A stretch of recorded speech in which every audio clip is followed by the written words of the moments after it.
Today we're going to discuss everyone's favorite nature giant, the Firbolg, and why you might consider playing one in one of your games.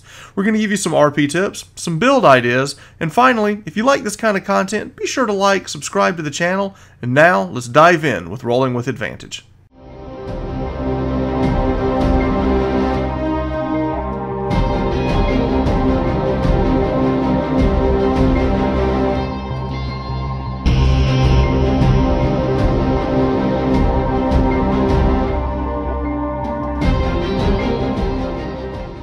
Today, as we discuss the Firbolg race and what we get for being this and why we might choose to play one of these, not only do we want to take a look at its stats and its mechanical benefits, but we really want to look at, what makes up a Firbolg and why we would choose to role play this character. How I'm going to give you a couple of little things that I came up with, some nuances for the Firbolg itself to kind of help you kind of get in the mindset of a Firbolg. And as we look at the description of the race in D&D Beyond, we see that they're humble guardians. They're the caretakers of the forest. A lot of people refer to them as the hippies of D&D, the tree-hugging race, but they are so much more than that when we really look into it. Not only, they're natural druids, and they have an affinity towards, druidic magic and things of that nature. So, when we make a Firbolg, I think druid or nature cleric or maybe even ancestral guardian, a paladin or something like that really kind of helps you. Those are all the things that are very easy to push into for a Firbolg. The other thing that we really look at is, this is the one that really stuck out to me, is that they're hidden shepherds. They use their magic to keep their presence in a forest a secret. They don't like people knowing that they're even there. I think of, this is your Sasquatch, your Bigfoot, your Harry and the Hendersons. This is the race that's there. Everyone knows they're there, but maybe no one's ever actually seen one. And maybe there's folklore around the area like, yeah, we know there's a big nature giant.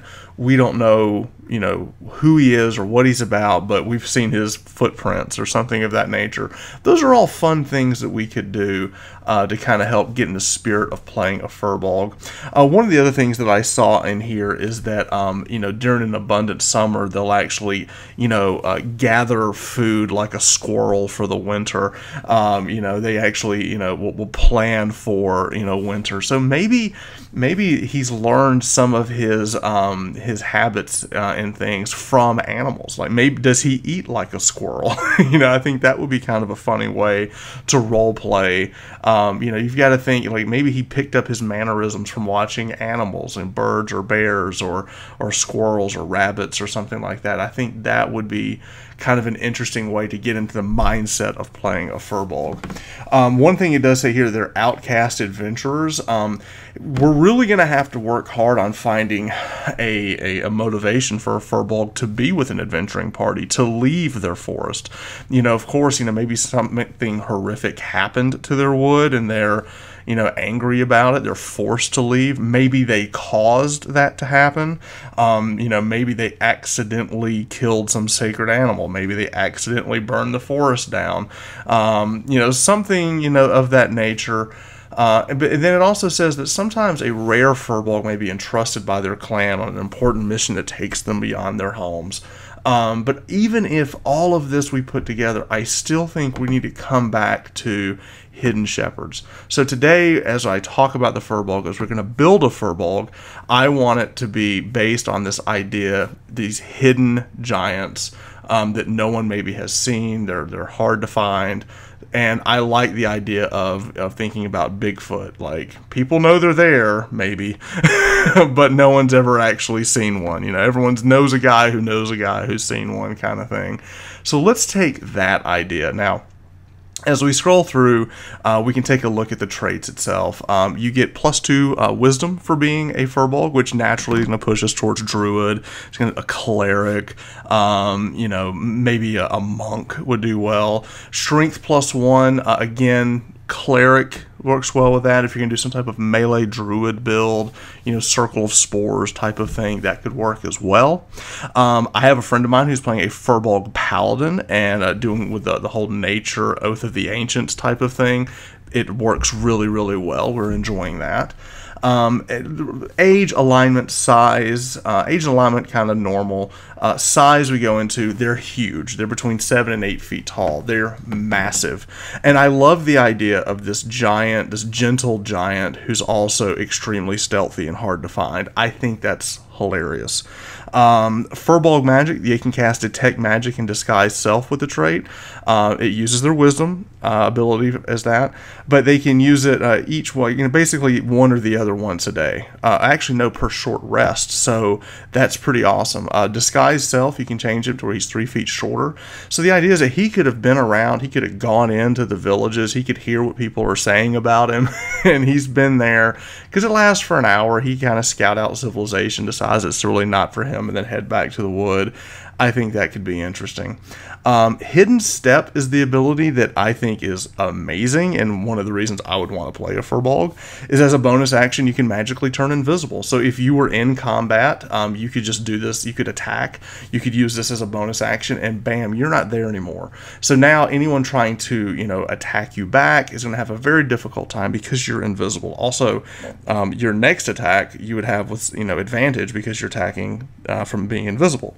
So that's an incredible ability for a paladin. I've seen it in action, it's great. Or a monk or a melee druid or something of that nature. Powerful build is an ability that a lot of people kind of sleep on, but it's amazing. It basically doubles how much you can carry, how much you can lift. So if you have a pretty decent strength, you're doubling that. That could be 400 or 500 pounds that you can carry. That's a big deal.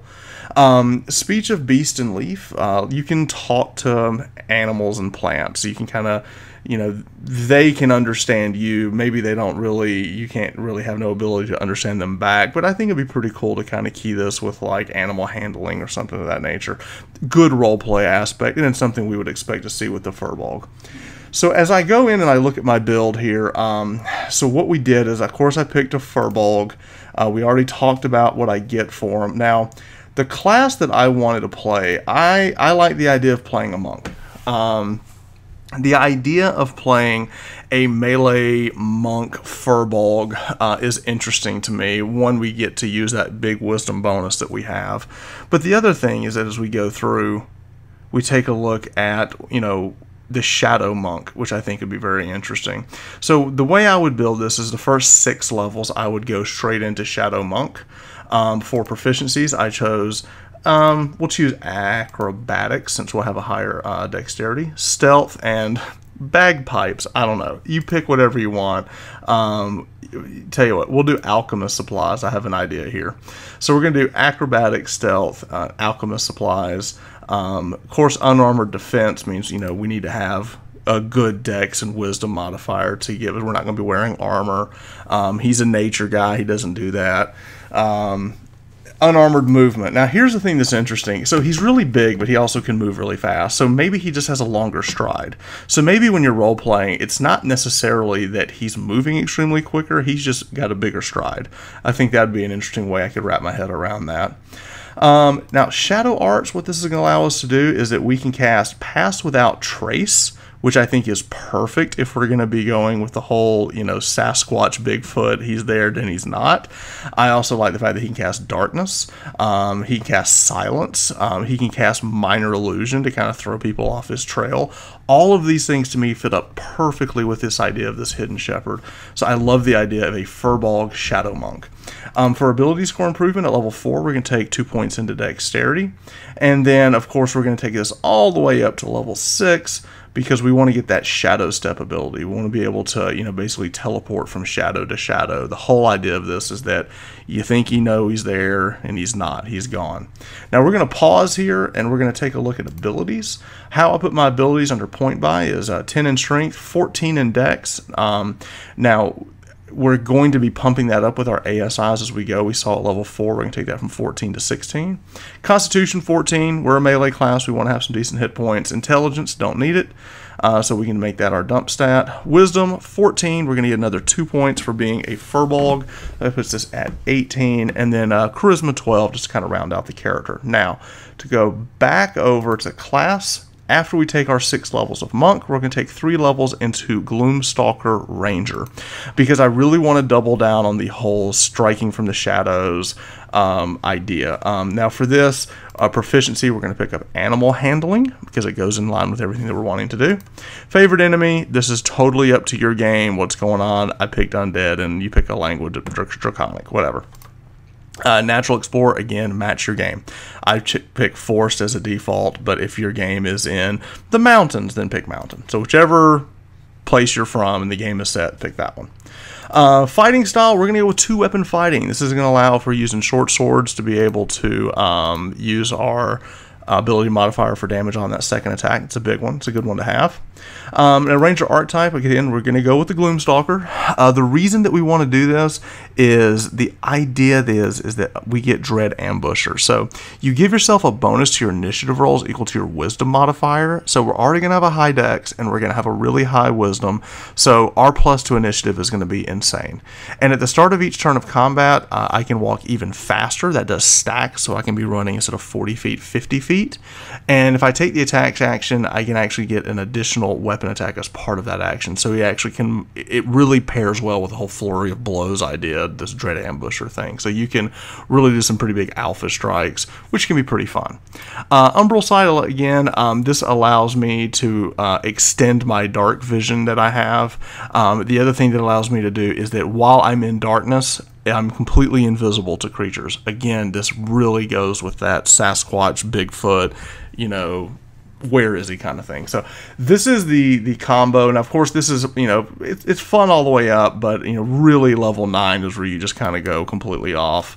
Now from here, let's talk about spells. This is important. I get ranger spells. I like Absorb Elements. It's a lifesaver that you can use as a reaction to, hey, you know, took fire damage, I'm going to take half. Something of that nature. To me, that's a game saver.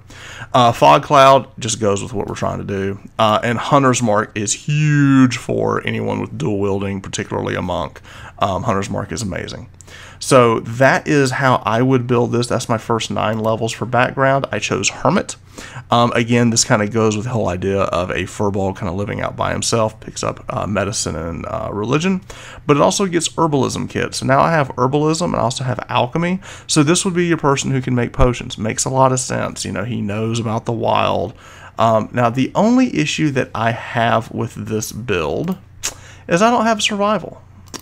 And so maybe under proficiencies, I pick survival instead of animal handling. Yeah, I don't really like that. Let's take a look. Acrobatics, we gotta have stealth. Yeah, we're just gonna not have to have animal handling because I like the idea of hermit. Yep.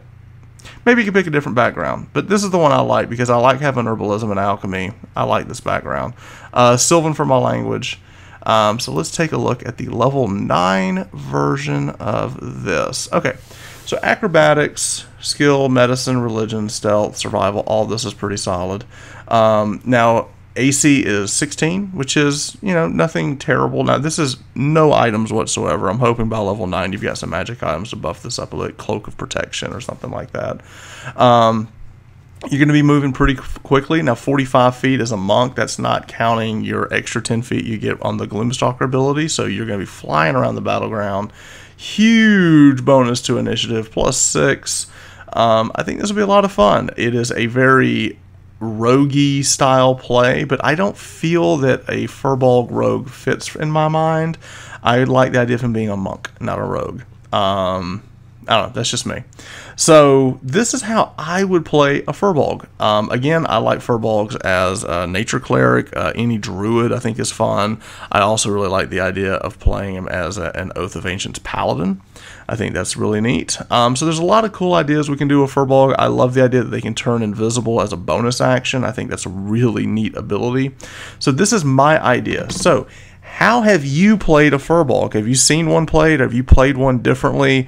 What little nuances or role-playing tips can you share with us? I'd love to hear any feedback whatsoever you've got. Do you like my idea for playing a Firbolg? How would you change it? If you have any comments, I'd love to see them down below. And until next time, just keep rolling with advantage. Thanks.